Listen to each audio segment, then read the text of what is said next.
everyone, it's Nicole. I'm here today with Thermoweb to share with you how you can use some fun deco foil to make this fruit-inspired page. So today I'm going to be using the PeelnStick toner sheets. You can see I have some here die cut into a fun watermelon shape already. I have some wild cherry and spring green deco foil, as well as some 3D foam squares and a tape runner. So I have some leftover pieces here that I've die cut out of cardstock also. And I'm going to start off by adding this here onto some cardstock. I'm just going to peel them off. And actually, I don't recommend this in the end. I thought this was going to be a smart idea. I would have probably just removed the negative part from the area around the die cut and run that through my machine. It would have been much simpler. But I did stick it onto cardstock, both the large and the smaller size of the watermelon slice. And I ran through one with the wild cherry and then one with the spring green. So while that's kind of going through the laminator, I'm just going to get the rest of these watermelon shapes that I've die cut all ready to go. Just going to quickly layer them together. You can see this tape runner is great. You can do it one-handed if you wanted to. So I like to kind of guide my foil through the laminator with one hand just to make sure nothing gets curled up. I'm going to use some Mixed Media Adhesive just to add those thin little rings there on the watermelon shape to the top. It's a really nice tacky adhesive, and you don't need a lot to have that stick down, so I'm going to use that. It's a nice fine tip so you can get a tiny little bit on there and get that skinny little white cardstock strip done, and add that onto my die cuts. I'm just running this through a few times for some reason. Some of the foil didn't adhere onto the toner sheet for whatever reason, so I'm just running it through a couple times just to make sure that I have it covered completely. So I'm going to finish off here with my watermelon slices and get those all ready to go.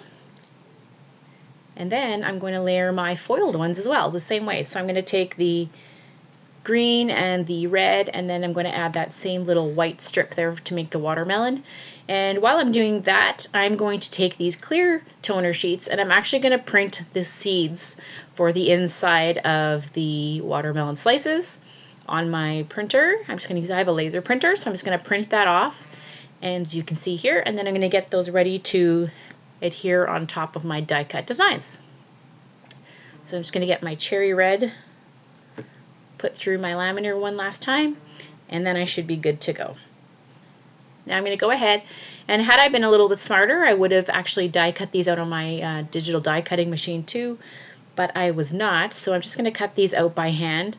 And I'm not going to run these through with some black deco foil, but I definitely maybe should have done that. It's a really subtle difference, but I decided just to use this as a bit of a print and cut onto the toner sheet. And so I'm just going to, as you can see, run that around the die cut and then adhere that to the top of each of those watermelon slices. So you could foil these, of course, or leave them plain like I'm doing, whichever you prefer. You can see I had a little trouble with my red for some reason, but I got it to cover. So I'm going to go ahead, once I have one watermelon slice cut out, I can use that as a bit of a template and then just cut the rest out to the amount of watermelons that I have. So I have this here, I'm just going to line them up really nicely. And again, as if I had actually cut them on my digital die cut machine, this bite mark here that I have in the watermelon die cut would have been nice to have cut out on its own. But I didn't, so that's okay. I'll just use some fussy cut with some scissors, and I should be good to go. So I'm going to add that toner sheet over top of each of my slices, and then I'm going to save some off to the side because I'm going to do the same thing on top of my layered foiled slices as well. So I have all those pieces ready to go. Because I stuck it down onto the cardstock, the heat really adhered it really well to that cardstock. So like I said in the beginning, what I should have done is left these die cut slices on the toner sheet and peeled back the extra that I wasn't going to use and just run that through my machine, because then I could have actually used these like a sticker. So that was the one critical mistake I think I made, but that's okay. It's still usable. So I'm going to just trim off the excess here from my cardstock. Again, just fussy cutting with my scissors and then layering those pieces together. So I'm going to take the red one and I'm just going to layer it with my tape runner over top of the green and do the same thing. I'm just going to trim it around the edge as well. And you can see I'm going to get that really fun fruit slice at the end of it. But I like how these really layer well together. The colors match. It's shiny, but not overly fussy shiny. So it's a kind of a nice subtle texture. And the colors match really well to this pattern paper I happen to have for this summer project. So yeah, works out pretty good. So now all I have really left to do is add that white strip to make my rind for my watermelon. And so I'm just going to clean the end of my bottle out here. I really should keep a needle in the bottle, would actually be the best scenario. Sometimes these skinny little tips tend to get a little bit, can get clogged up if you have a little extra glue in there. They're really easy to get out. And so now I'm going to use that same mixed media adhesive to adhere my clear toner sheet to the top of those watermelon slices. So I'm just going to add a couple small dabs underneath some of those seeds, and that's going to be just enough adhesive to have that stick to the top of the slice there. So it dries fairly clear. You can barely even notice it later on. So there's my slices, and all my watermelons are almost ready to go. So now it's time for me just to create the page. So I'm going to use foam adhesive here in behind each of my photos.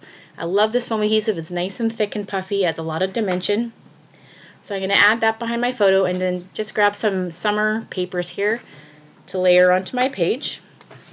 Behind my photos I'm going to add a bit of a grid here. Just a little block of color.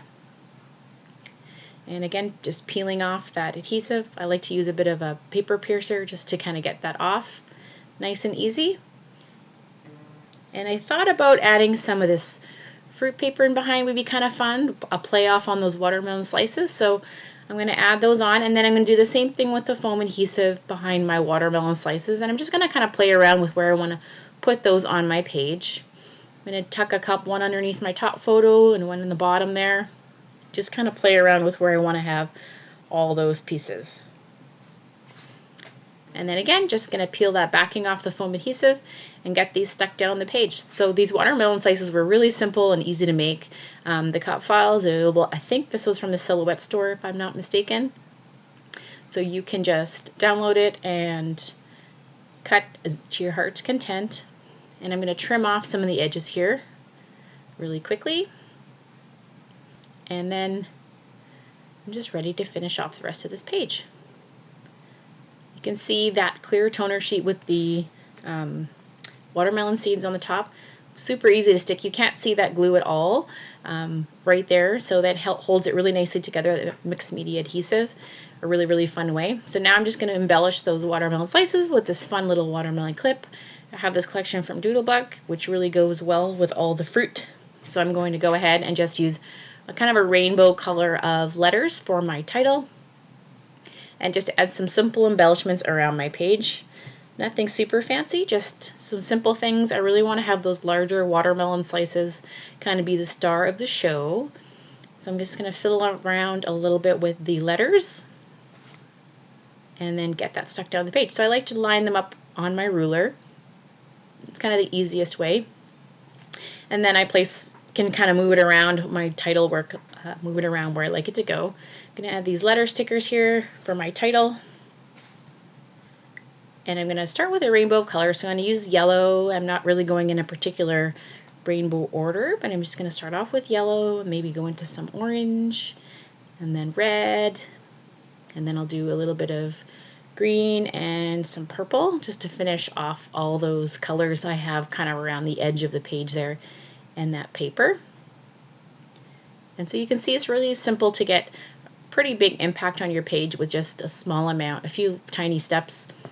I really love how those watermelons look all layered together really, really quite simply. Just a few runs through the laminator and they're ready to go. Alright, so I'm just going to finish off my title, wiggle some of these letters around a little bit. There's your nice and tiny letters. I love the fun font. You get my title down there. I'm going to add my last little watermelon underneath. And then a few little fruit shapes just to kind of keep that fruit theme going. And then I'm going to add a few little stickers here beside my title. And that will kind of finish off most of my page. Stickers are a wonderful thing. So a few little stickers, one in here, and here, and then I'll add one on the tag on the top of my photo, and a few enamel dots as well. I do like adding stitching around the outside edge of my paper, so whenever I create a layout where there's kind of a border around the edge, I like to sew that together just to kind of bring it together a little bit. Make sure everything's stuck down really well as well. I did lift up the edges of that cardstock earlier, and the adhesive is pretty tacky, but just to make sure that everything is still in there nice and tight. So we're going to add a few more stickers. I really love this little word bubble here. I think will be great on the top or near the watermelon slice. And then a few enamel dots, and I think that is pretty much most of this page all come together. So really fun and a nice mix of the foiled embellishments in with the die cut paper ones. You can barely see the adhesive here on the watermelon slices from that Mixed Media Adhesive. And I think just a super fun and easy way to use your laminator and your deco foil to create some fun embellishments on your page. So that is it for me today. I hope you've enjoyed this video. I will see you again very soon on the Thermoweb blog. Bye-bye.